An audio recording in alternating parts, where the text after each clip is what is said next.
Le 30e dimanche ordinaire, la série A,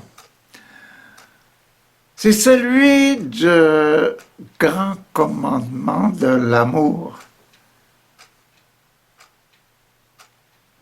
Il faut se rappeler que la semaine passée, le 29e dimanche, on parlait des taxes, payer nos taxes, puis ça, on vit deux situations de citoyenneté différentes. On est les citoyens de César, du monde, et puis on est aussi les citoyens du ciel. Et ce dimanche-ci, ce dimanche, le 30e dimanche, il nous parle aussi de ça. Mais le citoyen, comme enfant du monde, là, il ne nous demande pas de lire le petit passage, la partie du passage, là, dans l'Évangile, là. Il ne demande pas la partie du monde, il ne demande pas et seulement la partie du haut, la première partie, comme étant les citoyens du ciel, les enfants de Dieu. Des enfants de Dieu. Dans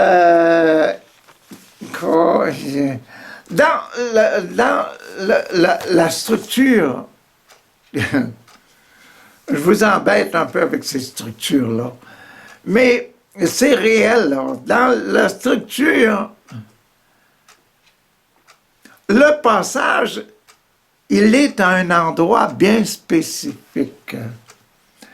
Il est dans le milieu du milieu, c'est-à-dire dans le nombril du ventre de Jésus crucifié.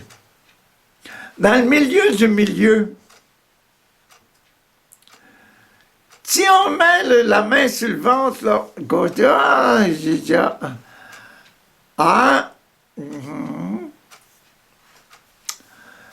c'est comme si on avait faim. Donc, vous voyez le sacrement de l'Eucharistie qui est à ce milieu-là, au milieu, là. Et puis, le sacrement de l'Eucharistie, c'est vivre ça, là, vivre. Jésus, pour venir se donner comme étant Eucharistie, ceci est mon corps, ceci est mon sang, c'est parce qu'il veut être au milieu de nous. Il se donne aussi comme nourriture. Et puis, pour être au milieu, en plein milieu du ventre, là, en plein milieu de la famille, là, pour être au milieu d'une famille, il faut connaître la famille et puis vouloir vivre ce que vit la famille. C'est ça, l'Eucharistie, c'est vivre, c'est Jésus au milieu de nous. Donc, c'est la famille, vivre le ciel, vivre un moment de ciel avec Jésus. J'aime ça dire ça, parce que, puis, regardez, hein, les deux premiers passages d'aujourd'hui, les deux premières lectures. La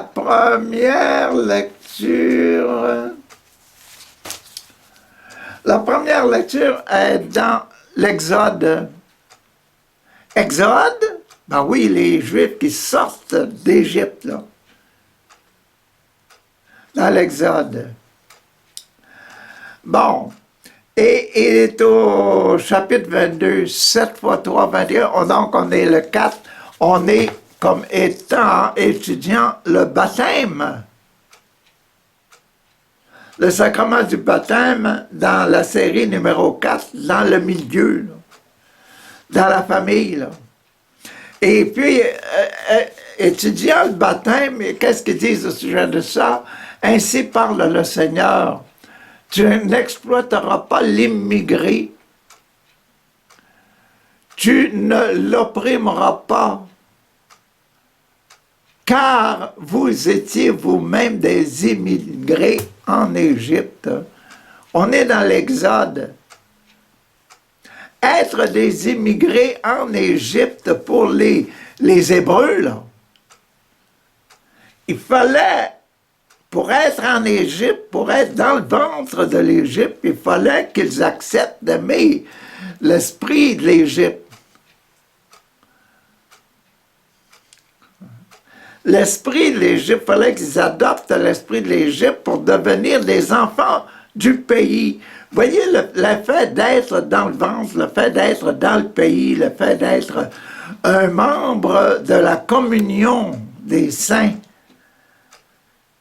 un membre de la communion des saints, un membre participant à l'Église. Donc, je ne dis pas simplement l'Église catholique, là, je dis n'importe quelle Église. Pour être un membre de participant de l'Église, il faut désirer être là. Puis il faut aimer vivre ce qui se vit là. Donc, dans l'Exode, le premier passage, c'est ça qu'ils disent là. Ils disent qu'il faut aimer vivre en Égypte parce que vous étiez des immigrés en Égypte. Donc, le premier passage, il va parler de ça, là. C'est quoi?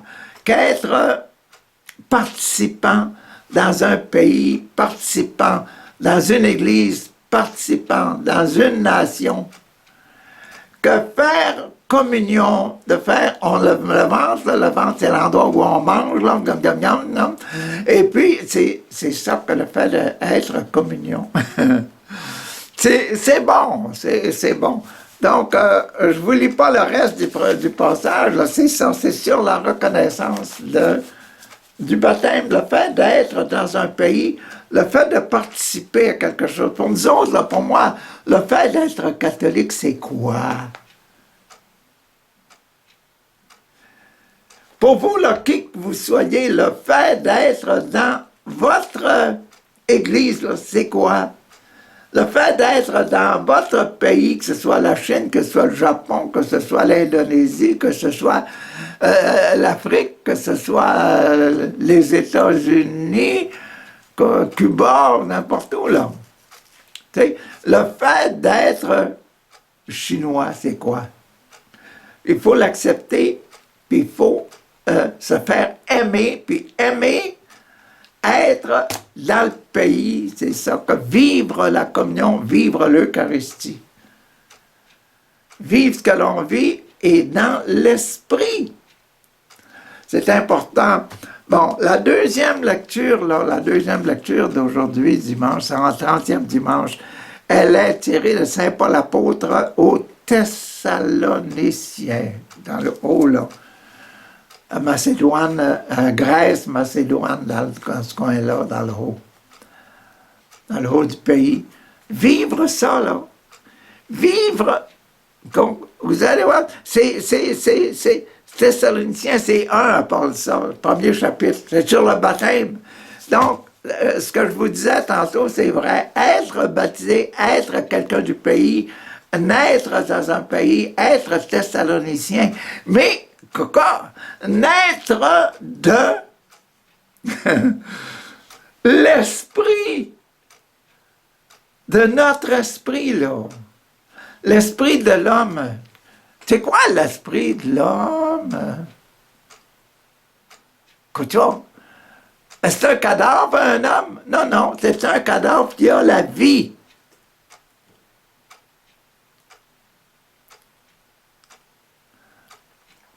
C'est une grosse affaire à avaler, ça. C'est un esprit, c'est un cadavre qui a la vie. C'est un homme, là, quand je vais dans d'autres pays, et je dois... Les Juifs qui s'en allaient en Égypte, là, ils devaient... Je suis un Juif, là. J'appartiens à Yahvé. Donc, le gros moton, là, le gros moton, c'était « J'appartiens à Dieu. Je suis un enfant de Dieu. Je suis du peuple de Dieu. Mais je suis en Égypte. Je dois vivre la réalité de l'Égypte. » Mais, comme je vous disais tantôt, ben oui, c'est vivre, c'est pas un cadavre. Moi, là, si je vous parle aujourd'hui, c'est parce que j'ai la vie, c'est parce que Dieu m'a donné la vie et que la vie que j'ai en moi me permet de dire des mots et de vous parler, puis de vous regarder, puis de communiquer, là. Si j'étais un cadavre, je ne parlerais pas. Mais de communiquer l'esprit, le Dieu qui fait vivre mon corps, là. La conscience.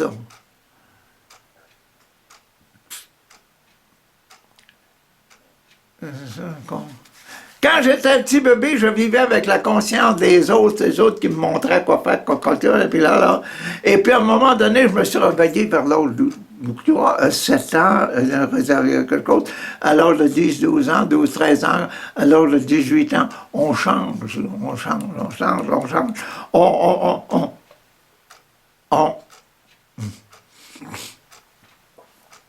On avale, là, ce qu'on est. Si nos parents nous ont montré à être des enfants de Dieu, on avale ça et on continue à vivre avec ça. Si on ne l'a pas appris, si on est dans un terrain de discorde, ça dépend du terrain dans lequel on nous a plantés. Ça dépend de l'éducation qu'on a reçue, là. Ce qui nous reste dans la gorge, là, puisqu'on rumine toute notre vie, là, qu'on repasse toute notre vie, là. Ça, c'est l'esprit dans lequel nous vivons. Il y en a qui vivent heureux comme des poissons dans l'eau, puis il y en a d'autres qui vivent malheureux comme des enchaînés, ou bien se battre, là. C'est l'esprit. L'esprit et l'esprit que Dieu m'a donné en tant qu'enfant, là, c'est l'esprit d'être un enfant de Dieu. Je choisis toujours le bien, Ainsi, tous nos dirigeants aujourd'hui, là, si ils laissaient l'esprit de Dieu les conduire, s'ils acceptaient d'être conduits par l'esprit de Dieu, l'esprit de Dieu, qui permet, là, celui qui permet de dire, m'en va te faire du bien, toi, là, m'en va te faire du bien, là, on va faire du bien, pas je vais faire du mal, là, pas m'en va te tuer, là. Non, je vais te faire du bien, puis tu vas bien manger, tu vas bien vivre au milieu de nous autres, puis tu vas avoir du fun, puis tout ça, hein? Donc, le fait, tu vas avoir du bien. Faire du bien à l'autre, faire du bien, hein? Puis reconnaître que celui-là, là, il a reçu ce qu'il a reçu, là, la vie que ces gens-là avec lesquels là, je vis, là, que je sois aux États-Unis, que je sois en Russie, que je sois au Maroc, que je sois n'importe où dans le monde, au Japon, en Chine, hein, dans n'importe quel pays, si tous les dirigeants des pays disent le bon Dieu qui m'a créé m'a donné le désir de faire du bien, pas de tuer. Il y a bien des choses qui changeraient. Hein? Il y a bien des choses qui changeraient. Et c'est pour ça que je vais... Donc, le deuxième... J'ai oublié de vous lire le deuxième passage d'aujourd'hui, qui c'est aux Thessaloniciens, puis il parle drôlement. C'est intéressant. Voici aux Thessaloniciens, puis je vous ai dit, c'était une couleur du baptême. Le baptême, quelqu'un qui est baptisé. Je reçois le baptême, c'est-à-dire je reçois, hein, j'adopte, je dis, Église, donne-moi la qualité d'enfant de Dieu. Tu crois? Je suis un enfant de Dieu. Je m'en vais aimer le monde. Hein? Bon, voilà. Vous savez comment nous sommes comportés chez vous pour votre bien. Voyez, les enfants de Dieu. Ça, c'est l'esprit. L'esprit, comme je vous disais tantôt, là. Rentrez dans un pays nouveau, quel que soit le pays où vous allez, si vous entrez dans l'esprit comme j'entre comme un enfant de Dieu qui va vivre avec des enfants de Dieu. Puis que les autres autour de moi, ce sont tous des enfants de Papa mon Dieu. Ça va être beau, hein? Bon, voilà. Nous sommes comportés chez vous pour votre bien. Et vous-même, en fait, là, vous nous avez imités, nous et le Seigneur, en accueillant la parole au milieu de bien des épreuves, avec la joie de l'Esprit Saint. Vous l'avez pogné là. Et vous-même, en fait, vous nous avez imités. Nous, les missionnaires, on est allés chez vous, les Thessaloniciens, là, puis on vous a conté c'est quoi l'esprit de Jésus-Christ. Puis vous autres, vous nous avez imités. Hein? Et vous nous avez imités, nous et le Seigneur, en accueillant la parole qu'on vous disait. Hein? Au milieu de bien des épreuves, au milieu de votre vie. Hein? Il y en a parmi vous autres là, qui vivaient toutes sortes de situations à la maison, là. Hein? Il y en a qui étaient des esclaves, il y en a qui étaient hommes libres, il y en a qui étaient encore des princes, là, etc. Parmi vous autres, là. Il y en a qui étaient des religieux. Il y a toutes sortes de gens avec un esprit différent. Bon, vous avez accepté la parole au milieu de bien des épreuves avec la joie de l'Esprit Saint. L'esprit qu'on vous donnait, c'était la joie de l'Esprit Saint. Ainsi, vous êtes devenus modèles pour tous les croyants de la Macédonie, là, de votre Macédonie, Thessalonique, et puis la Grèce, tous les habitants de la Grèce, de le grand pays. C'est ça. Hein? Donc, le fait de vous avoir donné cet esprit de Jésus-Christ, vous l'avez accepté avec cœur, là. Tiens, là, vous avez accepté ça comme étant votre baptême, puis un esprit tellement bon que c'est bon de vivre avec, là. Une personne tellement bonne, là, que j'ai bon de vivre avec cette personne-là. Ce n'est pas seulement en Macédoine et en Grèce qu'à partir de chez vous, la parole du Seigneur a retenti. Hein? Oh. Mais la nouvelle de votre foi en Dieu s'est si bien répandue partout que nous n'avons pas besoin d'en parler, nous autres. De vous, là. De vous comme exemple, etc., on n'a pas besoin d'en parler. Vous êtes devenus avec des gens remplis de l'esprit. Bon, c'est ça, au fond, là, toute cette lecture-là. Passons maintenant à l'Évangile. L'Évangile, qui est le milieu du milieu, qui est le nombril du ventre, là, qui est une personne qui est bien inclus dans la famille, là, qui a bien l'esprit de la famille. Bon, l'Évangile de Matthieu, chapitre 22, on est, c'est ce que je vous dis, dans le milieu du ventre de Jésus crucifié. Jésus qui donne sa vie pour enlever nos péchés. Voyez la spiritualité, donner sa vie pour enlever les péchés. Les canons, ils pensent, là. C'est ça qu'ont fait nos parents quand on était petits. Nos parents donnaient leur vie de leur façon à eux autres, là, pour nous faire vivre dans la perfection humaine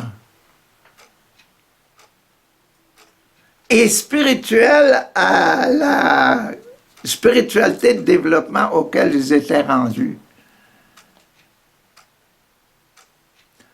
Dans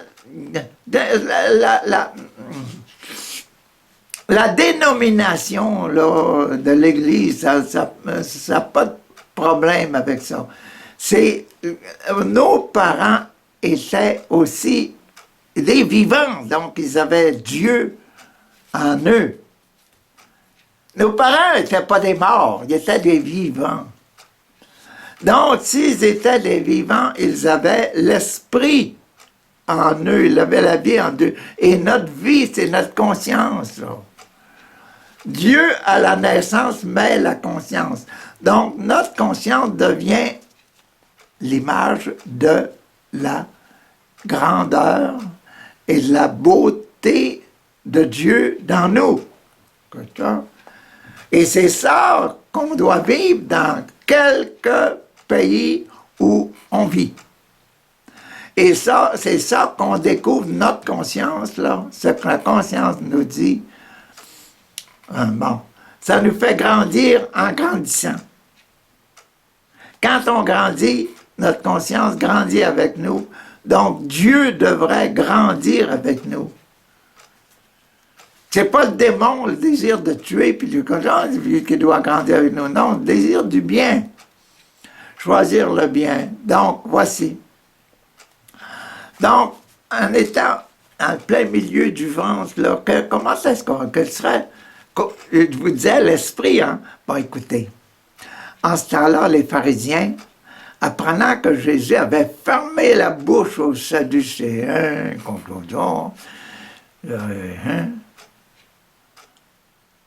Jésus avait fermé la bouche aux Sadducéens. Il avait gagné, c'était la cocologie, Jésus avait gagné sur les Sadducéens avec l'histoire de la taxe. Quand vous êtes les enfants de Dieu, vous devez agir en enfants de Dieu, faire ce qui est bien à l'endroit, dans le pays, dans la religion où vous êtes. Là. C'est ça. La spiritualité de Jésus. Bon, apprenant que Jésus avait fermé la bouche aux Sadducéens, ils se réunirent. Et l'un d'entre eux, un docteur de la loi, lui, un docteur de la loi, il dit, tiens, il en avait étudié de la loi, lui. Un des pharisiens qui observait la loi de Dieu, là, puis qui était de service, je ne sais pas où, peut-être au temple de Jérusalem, là. Il dit, m'en va te clouer la bouche, moi aussi, là, m'en va te fermer la bouche, toi, m'en va te fermer la boîte. Pourquoi? Il dit, voyons qu'est-ce qu'il va dire. L'un d'entre eux, un docteur de la loi, c'est pas n'importe qui, posant une question à Jésus pour le mettre à l'épreuve. Mettre à l'épreuve le petit Jésus, le grand Jésus, mettre à l'épreuve Jésus. Jésus de Nazareth, là, c'était un fils de charpentier. Puis le Sadducéen, le pharisien, lui, c'était un docteur de la loi. Ça fait une différence, hein? Bon.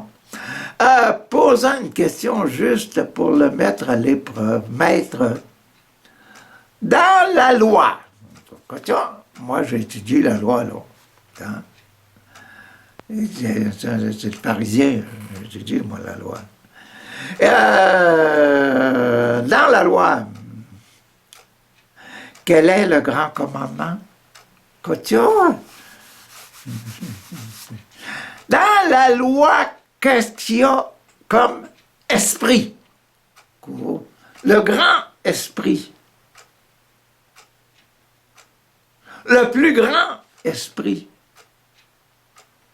Dans la loi, et la loi, c'est la loi de Dieu, la loi de Moïse. Hein? La loi de Moïse, le gars, il a posé une question juste et claire. Puis Moïse, quand il est descendu de la montagne avec les tablettes de la loi, là, je te dis que le peuple, là, il te regardait Moïse, puis Moïse était tout lumineux. On le dessine avec des cornes, des rayons qui sortaient de son front. Quel est le plus grand des commandements? Jésus lui répondit. Jésus, le petit gars de Nazareth, là, le petit charpentier, il a répondu. Tu aimeras.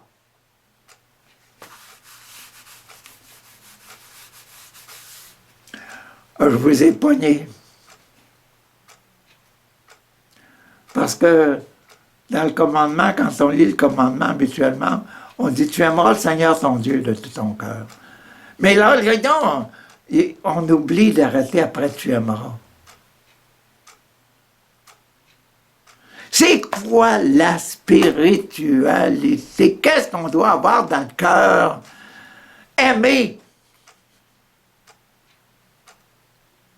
Adam et Ève, c'était aimer.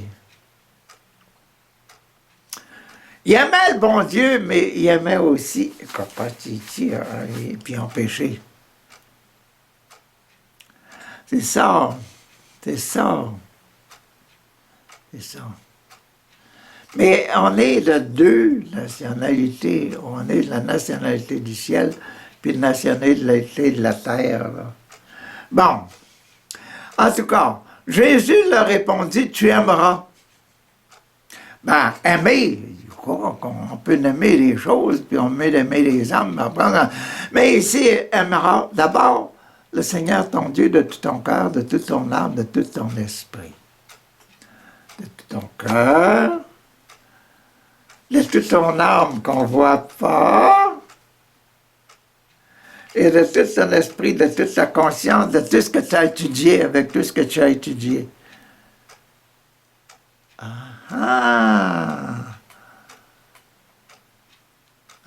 Tiens. On est-tu déjà arrêté pour essayer de penser à ça? C'est ça que Jésus leur a dit, là. D'abord, aime. Aime Dieu d'abord, de tout ton cœur, de toute ton âme, de tout ton esprit. De tout ton cœur, parce que tu comprends, il y a bien des chansons d'amour, hein? On sait que c'est écrit qu'aimer. Oh. Yeah. Notre vie, l'histoire de notre vie, c'est une histoire d'amour. Bon, aimer. Puis là, le premier amour, c'est Dieu. Ça nous fait poser des questions, là. Est-ce que moi, mon premier amour, c'est Dieu? Est-ce que toi, ton premier amour, c'est Dieu? Puis, pas tout, là. De tout ton cœur, de toute ton âme, de tout ton esprit, de toutes tes forces. On peut, vous pouvez élaborer comme vous voulez là-dessus, là. Aimer, aimer, aimer, aimer. Hein? Aimer Dieu de tout son cœur. L'esprit. Voilà le plus grand, le premier commandement. Mais et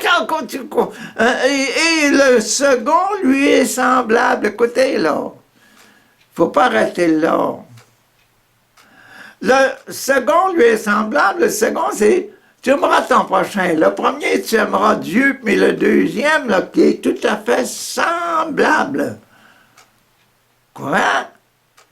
Mais écoutez, là, Dieu a créé l'homme à son image. Donc, si tu aimes Dieu, tu dois aimer l'homme. Tu vois, hein? Puis l'homme, là, il y en a de toutes les couleurs, puis il y en a de tous les pays, puis il y en a dans toutes les religions qui puissent exister dans le monde. Et puis, ces gens-là, ils vivent quelque chose, donc ils sont vivants, donc Dieu est là. Et ce Dieu qui est là, c'est le Dieu des catholiques, le Dieu des protestants, le Dieu des mahométans, le Dieu des hindouismes, le Dieu, quand le Dieu, c'est le Dieu. Dieu, c'est Dieu. C'est le grand roi, le roi des Juifs et le roi du monde entier.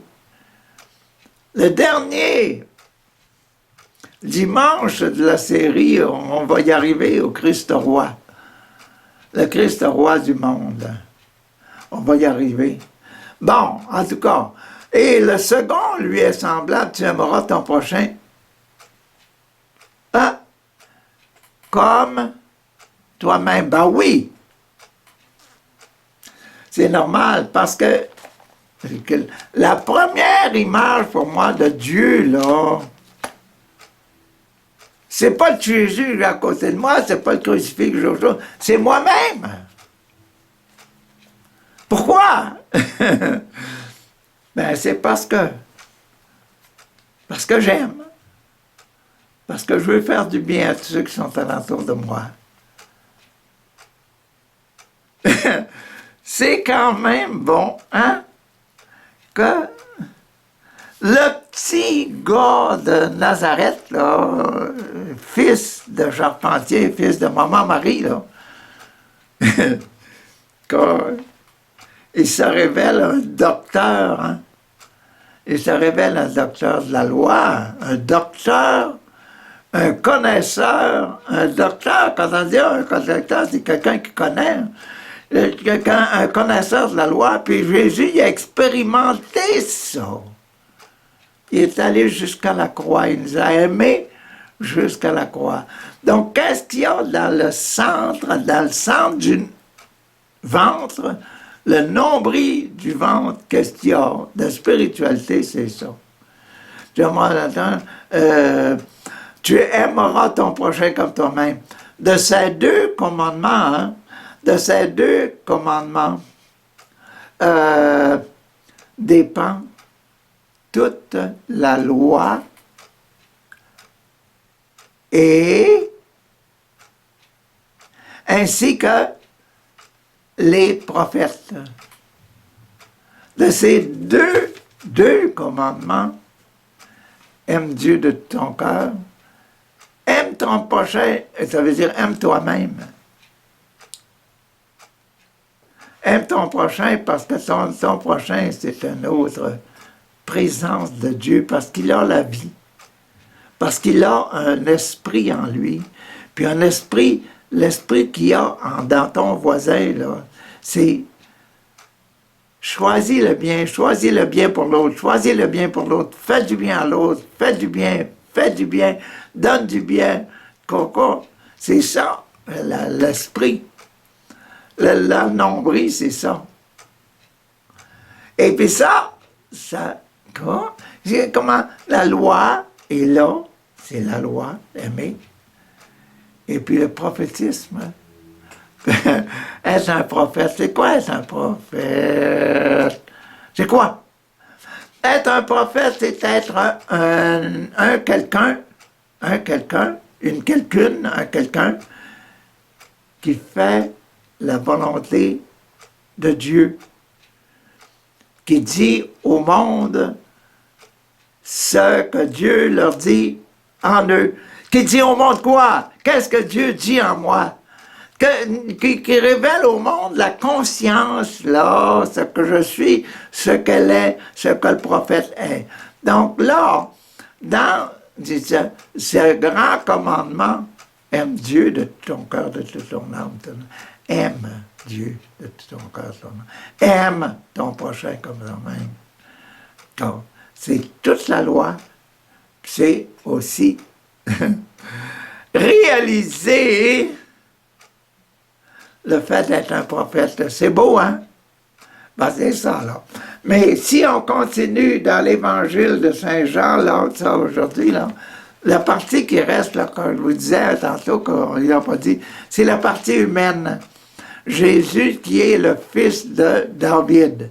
Donc, si vous êtes intéressé à en savoir un peu plus long, lisez les quelques passages, les quelques versets qui sont après ce grand commandement. Il y a un petit paragraphe là qui va vous parler de Jésus comme étant homme là.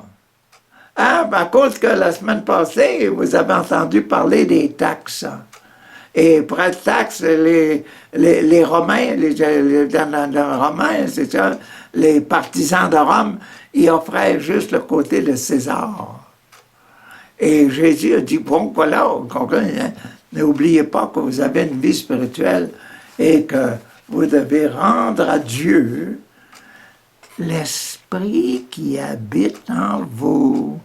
Vous devez rendre à Dieu l'état de votre conscience. Quand vous allez mourir, vous allez rendre à Dieu l'état de votre conscience, votre connaissance et votre amour de Dieu qui est en vous.